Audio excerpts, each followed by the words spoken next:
General नासिम मुनीर को लेकर के क्या सोच है आम पब्लिक में भी? हम तो यहाँ कई बार सुनते हैं कि शायद उनके जो अपने आर्मी कमांडर्स हैं, कोर कमांडर्स हैं, उन उसमें भी कुछ लोग शायद उनको पसंद नहीं करते हैं, उनको कोई चैलेंज वहां से भी आ सकता है। आई डोंट नो, आप लोगों को ज़्यादा पता होगा। नहीं, आर्मी को चैलेंजेस तो बहुत हैं। जैसे मैंने कहा कि इमरान खान के जेल में जाने के बाद से अगर आप किसी से बात करें जो छोटी मोटी दुकान चलाता हो, सब्जी बेचता हो, अगर आप उससे भी पूछेंगे कंट्री में जो कुछ हो रहा है उसका रिस्पॉन्सिबल कौन है, तो वो किसी गवर्नमेंट को नहीं कहते, वो सीधे सीधे आर्मी का नाम लेते हैं। तो ये चैलेंजेस तो इनको हैं सामने और बढ़ते चले जा रहे हैं, ये कम होने में नहीं आ रहे हैं।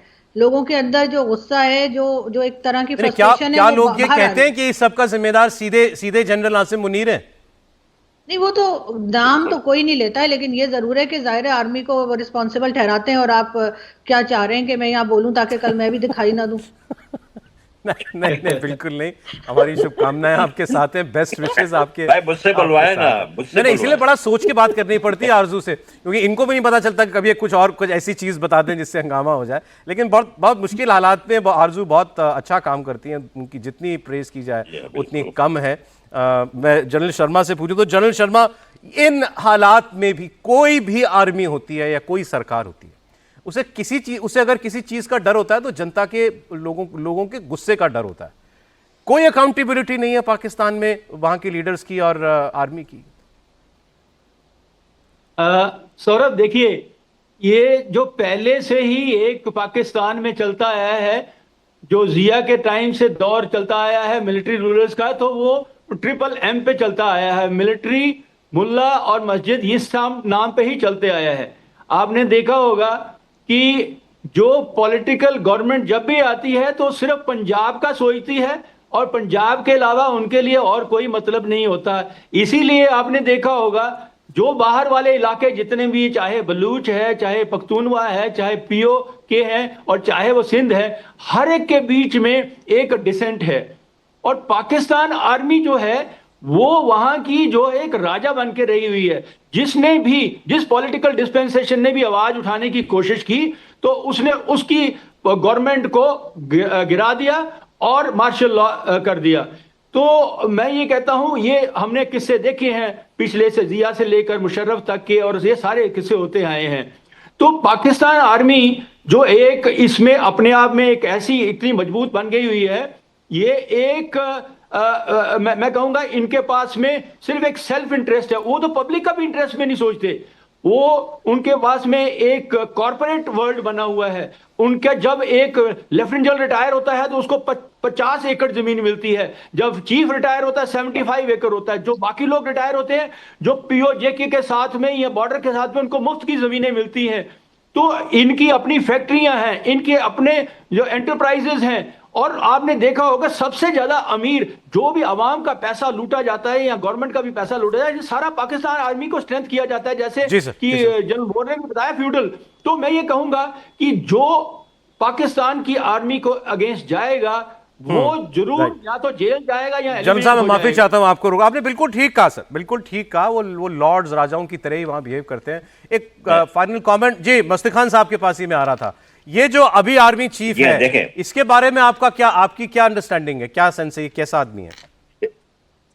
देखें, ये सब में बदतरीन जितने भी आर्मी चीफ आए हैं उनमें सब में बदतरीन ये शख्स है। ये जनरल जिया से भी 10 गुना ज्यादा जलील जनरल है। ये जो है, इसी के वजह से ये फौज जो है और फौज की आर्मी चीफ के वजह से ये पाकिस्तान आज इस कोने पे खड़ा है। देखें, मैं आपसे एक अर्ज करता हूं, ये जो अयूब खान थे ना, इनको यहाँ अमेरिका से ये मिल गई थी कि आप जो करना चाहते हैं वहां करें। फौज अमेरिका के यहाँ के CIA ने इनको इजाजत दे दी थी। इस वजह से ये पाकिस्तान आज इस कोने पे खड़ा है। मैं एक अर्ज करूंगा, अयूब खान को जो सक्सीड करने वाले थे उनका नाम था जनरल यूसुफ खान आफरीदी। उनके वालिद हमारे दादा के साथ बर्मा में थे। वो इंतहाई अच्छा शरीफ जनरल था। वो चाहता था कि हिंदुस्तान के साथ उसके अच्छे ताल्लुकात हों, तो अयूब खान ने उसको खुदे लाइन लगा दिया था। ये जनरल जो हैं, इनके दिमाग में हिंदुस्तान के खिलाफ जिहाद, बलोचों का इलाके पे कब्जा, सिंधियों के पानी का चोरी, अफगानिस्तान को अपना 5वां सूबा बनाना, कश्मीर को कहना कि हमारा जुगुलर वेन, हिंदुस्तान के साथ खामखा में अपना ताल्लुकात खराब करना। देखें, इन पंजाबी जनरलों के तो सबसे ज्यादा करीबी इनके रिश्तेदारियां होनी चाहिए थे हिंदुस्तान के साथ, बिल्कुल क्योंकि ठीक कहा पंजाबी इन्हीं के वही कास्ट। जी हाँ, ये सबसे ज्यादा मुखालिफ खामखा के। देखें, ये जो है ये आसिम मुनीर, ये जलंधर के इनका रूट्स है। ये जो अहमद शरीफ, जिनके वालिद सुल्तान बशीरुद्दीन महमूद जो बिन लादेन के दोस्त थे, इनका रूट्स अमृतसर से है। और इनके दिमागे खराब है। ये हिंदुस्तान को अपना दुश्मन समझते हैं। इनका इलाज एक ही है, बलूचिस्तान को आप आजाद करें, मेहरबानी करके हमारा साथ दें। हम ये नहीं सुधरेंगे, इनसे तवक्को ना करें। जी, समय इतना ही था, लेकिन आप सबकी बातों से ये हमारे इंडिया। राइट सर, आप सर, समय मेरे पास बिल्कुल नहीं है। आप कुछ कह रहे थे, आप एक लाइन कंप्लीट कर लीजिए। मुनीर बोलना शुरू कर दिया, बिल्कुल ठीक कहा आपने। हम तो इसको मुल्ला आसिम मुनीर कहते हैं सर। मुस्कान साहब, वो मैं जनरल वाली बात ही नहीं नजर आती उसमें, क्या है। यहाँ पर देखिए, भारत ने अपने आजादी के यहाँ बाद पर से मुल्ला मुनीर और पहले कहते भी कभी किसी दूसरे मुल्क पर हमला नहीं किया। लोग कहते हैं पाकिस्तान के, आपने हमारे 2 टुकड़े कर दिए। हमने आपके 2 टुकड़े नहीं किया, आपकी वजह से, आपके जुल्म की वजह से वो लोग आपके साथ रहना नहीं चाहते थे। और वो भारत में जब 1 करोड़ लोग आ गए तो भारत क्या करता?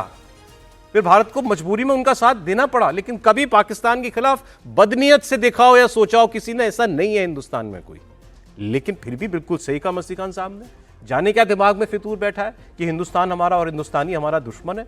अब ठीक है, अगर आप ऐसे ही समझते हैं तो फिर लातों के भूत बातों से मानते भी नहीं है, फिर वैसा कुछ किया जाएगा।